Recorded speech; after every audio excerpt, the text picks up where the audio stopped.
trajetória e a luta do movimento dos trabalhadores rurais sem terra no Brasil estão em foco hoje no Melhor e Mais Justo. Estamos ao vivo pelo portal tvt.org.br. Participe. A Pesquisa Nacional por Amostra de Domicílios, a PNAD, de 2012, aponta que o índice de pessoas de 15 anos de idade ou mais que não sabem ler e escrever totaliza 13,2 milhões de brasileiros. No campo, esse número é bastante expressivo.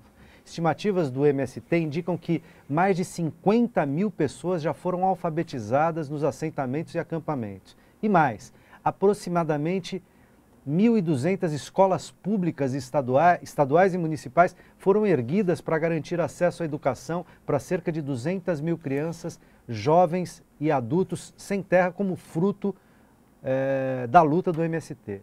Como esse acesso à educação, a recursos, transforma a vida nas áreas rurais? Vou começar aqui, Marcelo. Acho que o MST sempre combinou a luta pela terra com a luta pelo acesso, né, ao conhecimento, ao direito à educação e em defesa da educação pública gratuita de qualidade em todos os níveis, né? Então, em cada luta do MST, em cada acampamento do MST, uma das primeiras estruturas que se constrói no acampamento é a escola, né? É uma escola que às vezes não é nas condições, né, tradicionais, mas você sempre começa organizando a escola com o objetivo de dar essa possibilidade dos jovens estudarem. E hoje o MST avançou muito, porque não só conquistou a educação fundamental, o ensino médio, né, com muitas escolas públicas dentro dos assentamentos, apesar que sempre é com muita luta, porque infelizmente muitos governos municipais e estaduais, muitas vezes eles dificultam a construção, né, da escola pública dentro do assentamento. Então é preciso que o setor de educação, os acampados e depois os assentados se mobilizem. Mas o MST avançou também no sentido de garantir a educação universitária gratuita também. Hoje nós temos um programa que é o Programa Nacional de Educação para a Reforma Agrária, que é o PRONERA, que é uma política pública que foi conquistada pelo MST e outros movimentos que lutam pela reforma agrária. Então você tem hoje mais de 50 cursos aí, em parcerias com universidades públicas, estaduais e federais, onde o jovem assentado, beneficiado pelos programas, né, de reforma agrária, pode ter acesso à educação superior, pública e gratuita. Agora, a gente avalia que ainda tem muito o que se fazer no campo, né? É preciso investir muito ainda na educação no Brasil, né? A gente não está contente com a situação da educação no Brasil e o número de analfabetos no campo é muito grande. Isso em sentido geral, né? E não só no campo. Em sentido geral, né? E a gente acha que também o problema da educação, como outros, não se resolve só com a luta do MST, né? Aí é uma luta do MST em conjunto com sindicatos de professores, né, com o movimento estudantil. Então o MST também tem participado de lutas em defesa, né, de que os governos investam mais em educação, não só para resolver o problema do sem terra, mas a sociedade brasileira como um todo. Um exemplo disso foi a luta para pressionar o Congresso Nacional a aprovar, né, 10% do PIB brasileiro para a educação. Ainda não conseguimos isso, mas essa é uma bandeira de luta que o MST defende, né? Que seja aprovada uma lei que obrigue o governo federal a garantir 10% do PIB para a educação, né?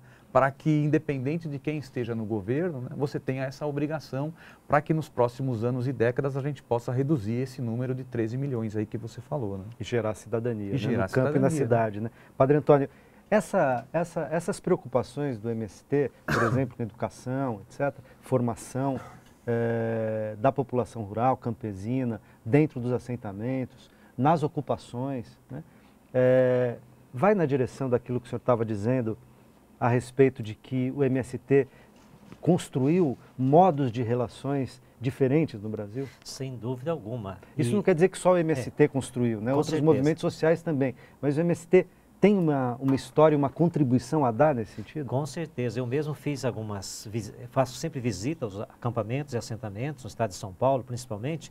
O modo de vida, as relações internas, são relações de participação, relações que o coletivo, que nós chamamos do assentamento ou acampamento, tentam trabalhar os conflitos, mediar conflitos, pensar a vida agora e mais para frente. E eu gostaria, nesse programa também, manifestar aqui a alegria de ter o Movimento Sem Terra como uma luz, inclusive, para a CPT, Comissão Pastoral da Terra, que acaba, Gilmar e Marcelo, de fazer uma denúncia seríssima Com relação ao último bloco que nós debatemos sobre o agronegócio, as grandes empresas, e a notícia é triste. O número de escravos libertos em 2013, por incrível que pareça, foi maior no estado de São Paulo do que no Pará. Então se dizia que no Nordeste, no Norte, o número de escravidão, trabalho escravo era maior, agora inverteu. O estado de São Paulo está em segundo lugar no ranking nacional de trabalho escravo. Minas Gerais, agora, sobretudo urbano, né? Urbanos e nas chamadas fazendas de cana, celulose, aqui em São Paulo. 200 casos, Marcelo, de denúncia de trabalho escravo. Voltando à sua questão, a experiência formativa, a experiência educacional, que já com sem terrinha, né, e crescendo com a juventude e os mais idosos nos assentamentos e acampamentos, nos ensinam as outras entidades e a sociedade brasileira que é possível ter uma educação participativa. Esse é o grande objetivo que eu vi e vejo nesses 30 anos do Movimento Sem Terra.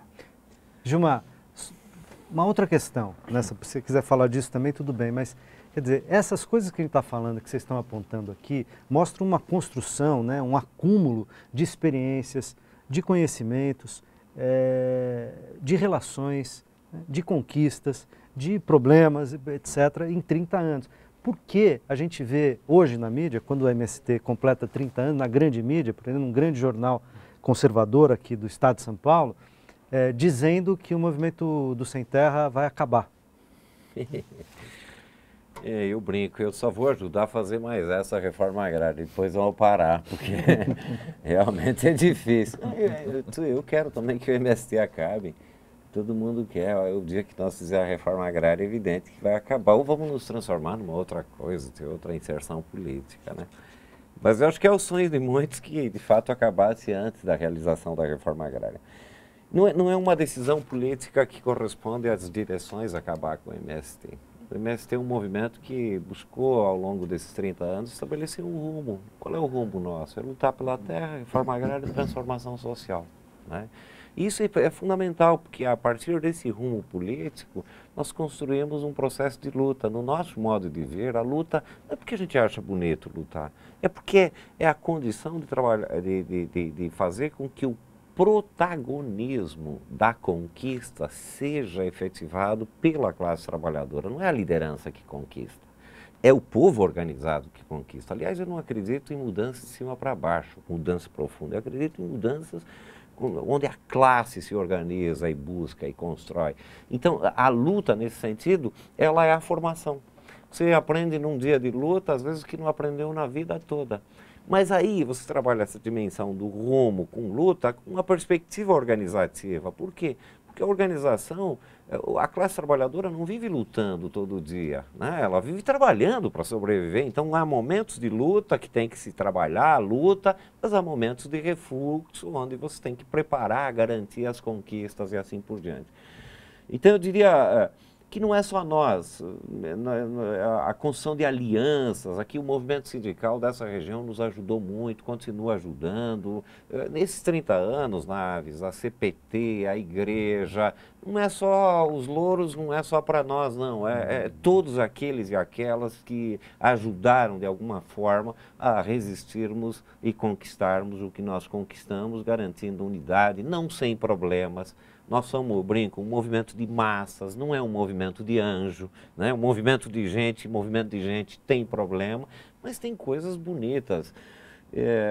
Eu acho que nós estamos indo para um congresso, por exemplo, de 15 mil militantes, 16, onde a metade vão ser mulheres, né? Para um movimento camponês, a metade é lei interna que tem a participação das mulheres, né?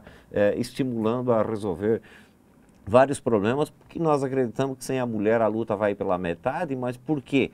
É preciso resolver um problema histórico do machismo. Então, além da educação, de elevar a condição, não se faz mudanças profundas com ignorância, quer dizer, sempre tivemos clareza disso, que é preciso conquistar a terra, mas tem que investir na educação, na qualificação. Construímos uma escola nossa de formação, acreditando que tem que ter renovação de quadros, tem que se investir em novos militantes e assim por diante. Mas dizer, enfim, o MST acredita que não dá para você dar um discurso de revolucionário, etc., e uma prática conservadora. É preciso trabalhar. A agricultura nos ensina uma coisa muito simples.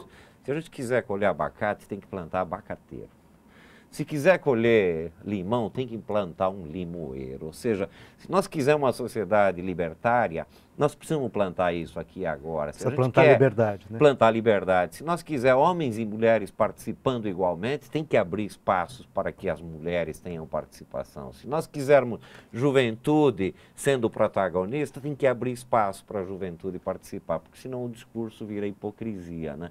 É evidente que vivemos numa sociedade com um monte de problemas, mas é essa construção coletiva e esse, vou dizer, a mística é trazer o futuro para o presente, se alimentar dele e plantar aqui e agora aquilo que a gente quer amanhã. Então, o futuro. Para a gente chegar ao final do nosso programa, eu queria ouvir um pouquinho que seja de cada um de vocês dos desafios futuros. Quer dizer, quais são, diante desse panorama, dessa avaliação, dessa leitura que vocês fizeram até aqui, quais são os principais desafios para os próximos anos, para o curto e para o médio prazo no Brasil? Padre. Eu acho que tem desafios internos do próprio movimento que, via congresso, via prática do dia a dia, vão achar o rumo. E tem rumo. É a utopia. Aquela palavra que o Gilmar falou, a mística. Inclusive a própria palavra do grego significa enxergar longe e trazer o que está longe para perto. Então, e desafios externos. Eu acho que o Movimento Sem Terra vai sentar e, pela sua própria prática, vai achar caminhos e rumos. Ela tem essa mística, o movimento tem essa mística. Vai ter que enfrentar esses dois times poderosos no campo e na cidade. Vai ter que enfrentar o Congresso Nacional. Times poderosos de grandes empresas. De grandes empresas multinacionais que suga e pega a terra, o dom de Deus dado para todos. Eles se apropriaram, roubaram. E quem tira o pão do pobre é assassino. Esse é um desafio enorme. O Movimento Sem Terra vai ter que ajudar. Aliás, o Papa Francisco disse isso recentemente, né? Quem tira o pão do pobre é assassino. O Papa Francisco, brincando aqui, eu acho que ele copiou meu convite de ordenação há 30 anos atrás, porque no meu convite de ordenação de padre está escrito, Eclesiástico 34,21, quem tira o pão do pobre é assassino.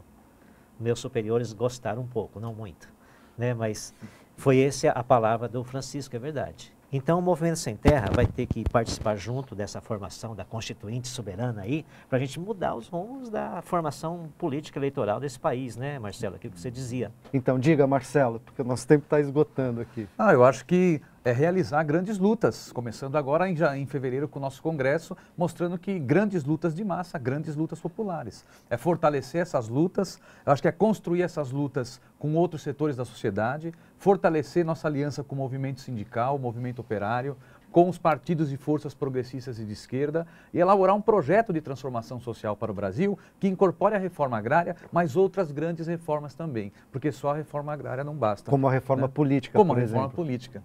Gilmar. São vários. Precisaria resumido. Eu acho que tem que, nosso desafio interno, construir novas formas de luta. Várias formas de lutas, de certa forma o Estado passa a assimilar.